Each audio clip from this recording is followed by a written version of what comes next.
Hello and welcome to the CITL Research and Practice Brief series. The purpose of this series is to have conversations around the innovative use of technology in special education, early childhood education, related services, and leadership personnel programs. Dr. Amber Rowland is joining us today. She is an associate research professor at the University of Kansas's Center for Research on Learning and the co-director of the Advanced Learning Technologies and Education Collaborative. Her research focuses on professional learning involving the integration of technology, including extended reality, virtual coaching, and progress monitoring and writing. She has directed NSF and Department of Education funded research and curriculum development projects focused on technology implementation and scaling up. She is a published author, has developed web-based implementation supports for educators, and is an experienced professional development provider. Amber, thank you so much for joining us today. Absolutely. Glad to be here. Let's jump right in. Tell us, what issues are you trying to address with your work as it relates to technology and writing? Yeah, so with our project, and we've had 3 rounds of funding for Write, which is what I'm going to talk mostly about, but we've got a new one that I want to share with you at the end as well for coaching, but with writing. But the issue that we originally and currently are looking at is how can we help educators use ubiquitous technology, and that includes talking word processors. So we're talking about text-to-speech, speech-to-text, word prediction, and concept maps. And then how can we help them think about and use that with students with disabilities or those who struggle with writing, but also pair it with evidence-based writing strategies. And so writingclassroom.org was originally designed to help pair those two. But what we quickly discovered was that educators didn't really know where their students were in writing. They have standardized exams, which maybe you get once or twice a year. You get a score that's pretty old by the time you get a hold of it. It doesn't help make implementation decisions when it comes to evidence-based practice. And so we quickly realized we had to develop some sort of auto-scoring functionality tool that let kids go in, take short writing samples, and then would auto-score it for the educator to use it as a progress monitoring measure. So Write was developed in support of teachers who are trying to figure out where their students are in the writing process. And it is only a small part of the bigger picture that is student writers. I think that's the perfect segue. Can you walk us through how your work with writing and Project Write supports students with disabilities? Yeah, so writingclassroom.org was designed to help teachers pair writing tools with technology. And then the progress monitoring tool was developed to help educators gauge where the students are over time, and then how to begin to implement new practice to support change in the writing process. But recognizing that the progress monitoring tool is only a dipstick, a quick measure of, and a small aspect of student writing, we use curriculum-based measures to auto-score student writing, and that shares very basic writing things like number of words written and how well they were spelled, and then how well they were put together to make sentences. And that is only a very small portion of what makes a writer. But what we found is that it acts as a springboard for teachers and students to get around a computer and see a piece of data, and that's all it is just one little graph that shows a trend line for how students are writing every 2 weeks. And the teacher and the student can start talking about themselves, the student as a writer. What are you struggling with? What areas are you most nervous about? How can we support you in a way that helps you get better at writing? And what we found is everybody, and I say everybody, most kids, especially in America, have access to some sort of technology, whether it's an iPad, a Chromebook, even an iPhone. And they all have this ubiquitous technology, speech to text, text to speech, word prediction, but they don't actively use it. And so by having this conversation, we can have students start saying, well, I struggle to produce the words, or I struggle to spell and I can't get started. And so we start to talk actively about those ubiquitous technologies. And then we can go into, okay, so you're struggling with ideas, which CBMs don't measure ideas. They don't measure voice in a student writing, but the teacher knows the student's writing and can really have those conversations. And it acts as a springboard to then help a student integrate the technology, but also a strategy to help them have those ideas or find those ideas that they've got and how to get them from their brain to the paper.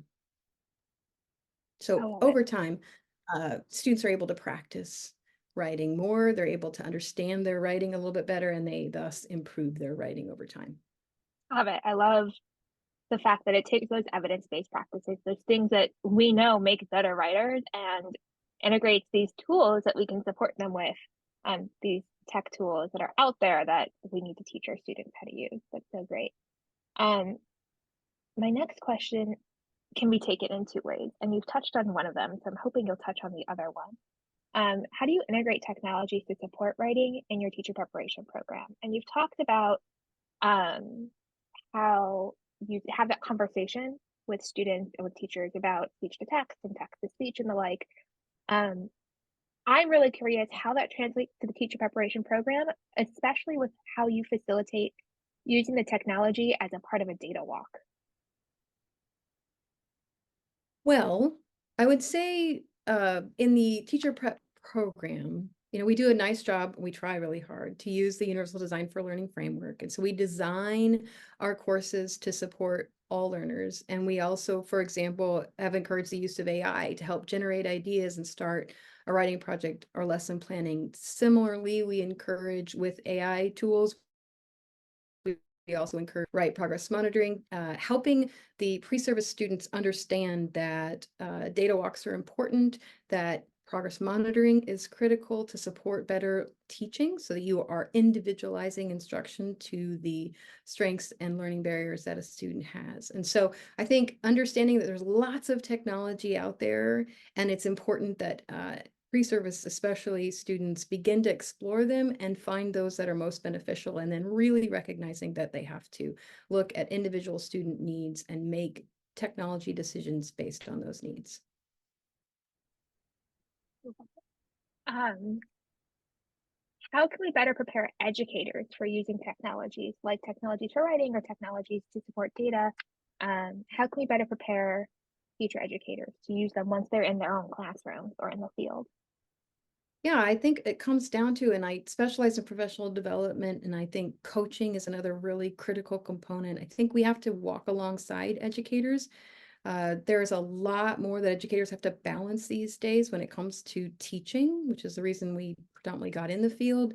And so being able to support the professional learning of educators is critical as they go and integrate. I think a lot of times you hear school districts providing instructional coaches to educators because they are struggling as teachers, or maybe they're a first year teacher who is struggling. But in reality, teachers who've been teaching 10, 15, 30 years still could and enjoy having someone walk alongside them in this learning journey. So for me, professional learning is a critical piece, and I think it needs to be embedded in what the teachers are doing, ongoing, embedded.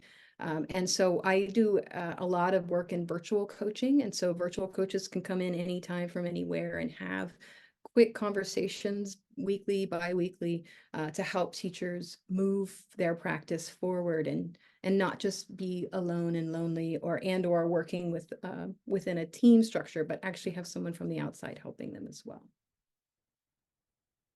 What implications do you see for future research and what questions might we be asking?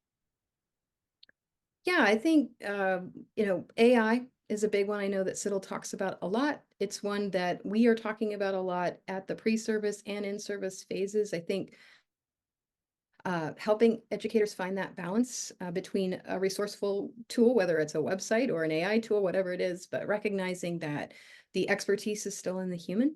And so while it's tempting to copy paste some pre-made lesson plan or IEP goals, God forbid, or scoring rubrics, that instead AI should serve as a kickstart, somewhat like the right progress monitoring tool. It's a jumping off point for bigger conversations and bigger planning around the individualized needs of individualized kids. What else should teacher preparation programs consider moving forward? Yeah, I think fear has never been a successful policy. I've found that we have got to model how best to move forward as the society advances, so do we.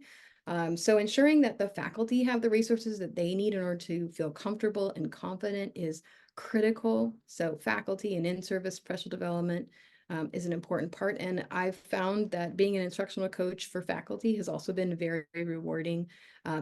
and helpful because again, faculty are being asked to do more and more, just like our K-12 educators. And so making sure that they have the tools and resources and learning that they need in order to be able to model best practice as we move forward. Last question. Are there any specific resources or technologies you would suggest that we look into, that we use, that we get out there? Well, writingclassroom.org is a big one, and the Excellent. progress monitoring tool is in there.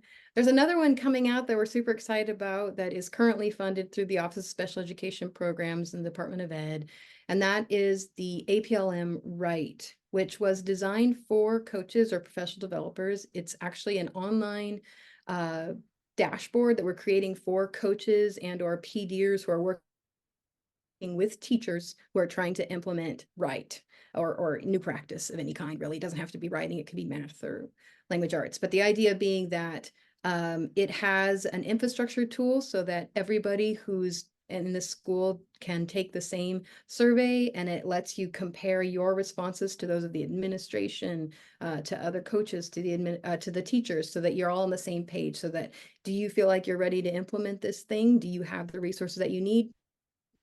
Frequently we find that principals and educators have different concepts when it comes to preparation for new implementation.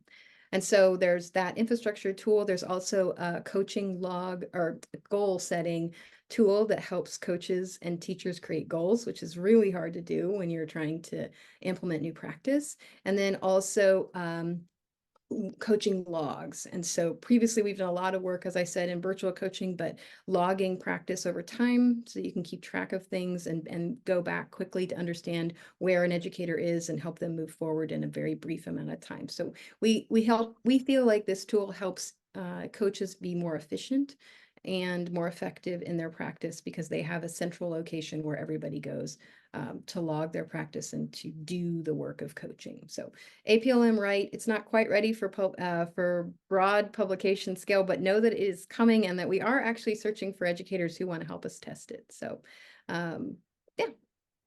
Well, thank you so much, Dr. Rowland, for sharing your research on writing and coaching and all the things.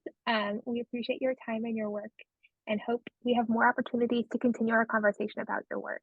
For more information about CITO research and practice briefs and other resources for teacher education and related services, personnel, personnel preparation, please go to CITL.org and don't forget to follow us on social media, subscribe to our YouTube channel, and leave us a message. Thanks for joining us.